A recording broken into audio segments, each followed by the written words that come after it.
It's 3 a.m. You're awake again. You don't remember falling asleep, but you remember being awake at some point earlier. And now you're awake again, and there is a specific, hollow ache in your chest that you cannot make smaller no matter what you do. You already know everything you're supposed to know. You know it was bad. You know the reasons you ended it, or the reasons they ended it, that somewhere underneath the pain you actually agree with. You know that on a regular Tuesday, 6 months from now, you will be better off. You know, clearly, sometimes painfully clearly, every single thing that was wrong with that relationship. You could list them. You have listed them. To yourself, to your friends, in your head, on the walk to get coffee. And none of it has made one single day feel any easier. Because somehow, the relationship you knew wasn't right is the one that has wrecked you harder than anything else you've ever been through. Harder than the longer ones. Harder than the kinder ones. Harder than the relationships that, on paper, you had every reason to grieve. And you've spent weeks, maybe months, quietly asking yourself the same question over and over in the bathroom at work or at 3 a.m. in the dark. Why is this the one that broke me? If you have asked that question, if you are asking it right now, this video is for you. Because what you're going through has a name. It has a mechanism. It has been studied for almost 70 years. And understanding it is the first time most people in this place finally stop blaming themselves for not being able to just get over it. Stay with me. Here's what most breakup advice quietly assumes. It assumes the relationship had a clear shape. Either it was a good relationship that ended, in which case you grieve what was lost and the grief slowly resolves, or it was a bad relationship that ended, in which case you feel relief, eventually clarity, and you move on within a reasonable amount of time. That model works for a lot of breakups. People leave relationships that were consistently unhappy and they recover faster than they expected. People leave relationships that were consistently loving and they grieve in a shape that makes sense to them and to the people around them. The grief, in both cases, follows a curve. Other people understand it, you understand it. But there is a third kind of relationship that doesn't follow this pattern at all. And it is the kind of relationship that produces the breakups people don't talk about. The ones that take far longer than expected, hurt far more than they should, and leave the person grieving feeling like something is wrong with them for not being further along. That third kind of relationship is what this video is actually about. And there is a very specific neurological reason it ends the way it does. And here's where it gets interesting. In 1957, psychologist B.F. Skinner published findings that became foundational to behavioral science. He found that the most powerful, most persistent attachment a brain can form to a stimulus is not formed through consistent rewards. A reward that arrives every time you press the lever, predictably, produces a moderate level of motivation. A reward that arrives almost every time produces about the same. But a reward that arrives sometimes, on a variable schedule, with no way for the brain to predict which time will deliver the reward and which time will not, produces the most addictive, most behaviorally persistent attachment Skinner ever measured. He called this intermittent reinforcement, and it is the exact mechanism that slot machines use. The reason gambling addiction is one of the hardest patterns in behavioral science to break. Now take that mechanism and put it inside a relationship. The relationship that was sometimes wonderful and sometimes withholding. Sometimes warm and sometimes cold. Sometimes everything you'd ever wanted, and sometimes someone you couldn't reach. The relationship where you could not, no matter how carefully you watched, predict which version of them you would get on any given day. That was not, neurologically, a confusing relationship that your brain processed gently.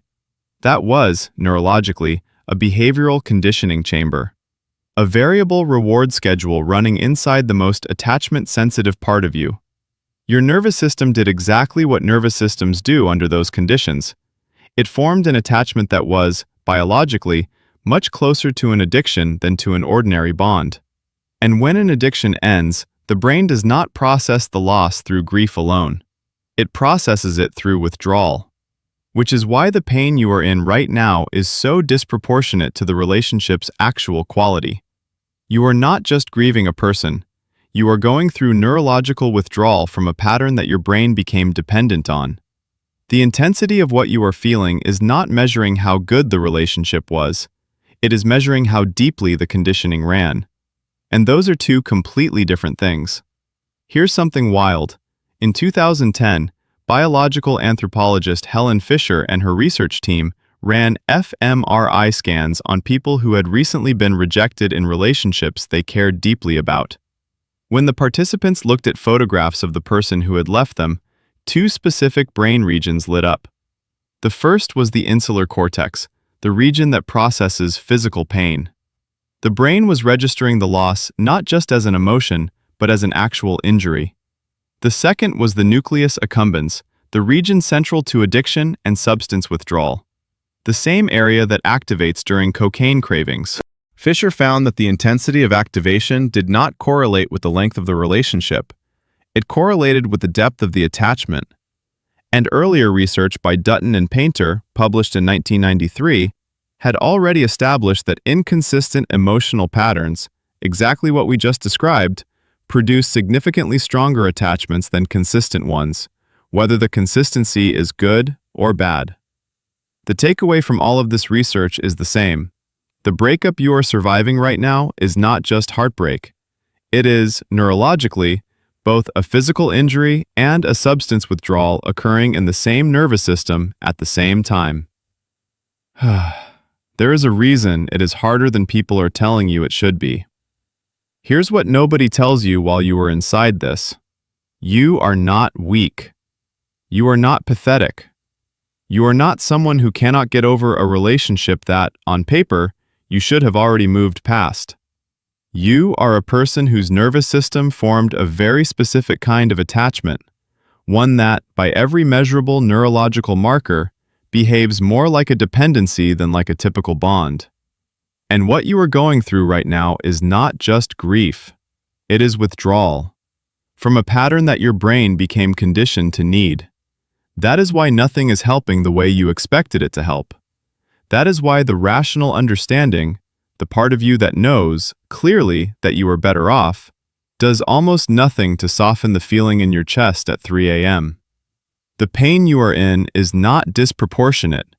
It is exactly proportional, but to the wrong thing.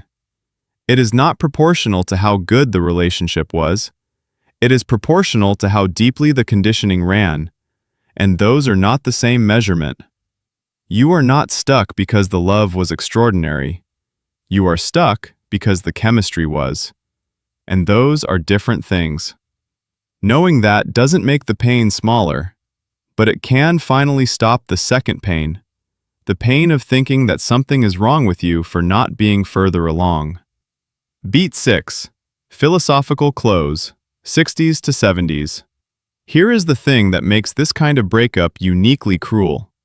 In a steady, good relationship that ends, the grief is for what was, and what was real. You can mourn it, and the mourning makes sense to you and to everyone around you. In a steady, bad relationship that ends, the grief is mostly for what could have been, and you can, eventually, let that version go. But in a relationship that was inconsistent, sometimes everything, sometimes nothing, the grief is for both at once. You lost the good moments. You lost the imagined version of them that the good moments quietly promised might one day be the only version. And your brain keeps flickering, painfully, between two contradictory truths. They were never going to be that person, and they were that person, sometimes, and I felt it. The path through this is not to convince yourself the good was a lie. The good was real. The path through is to understand that the good was real and the pattern around it was the problem. That you can grieve someone fully without that grief being an instruction to return to them. That getting over a chemistry-based attachment takes longer than getting over an ordinary one. Not because something is wrong with you, but because your brain is doing exactly what brains do when an addictive pattern ends. That is not weakness. That is the cost of attachment biology. And it is survivable. It is just slow. If this hits something, if this is the first time someone has explained to you what is actually happening, please subscribe. And the next video is one I think you genuinely need. It's about why this kind of breakup tends to make people repeat the same pattern with the next partner, and how to recognize the moment your nervous system is reaching for the same chemistry again before you're inside it. Click to watch.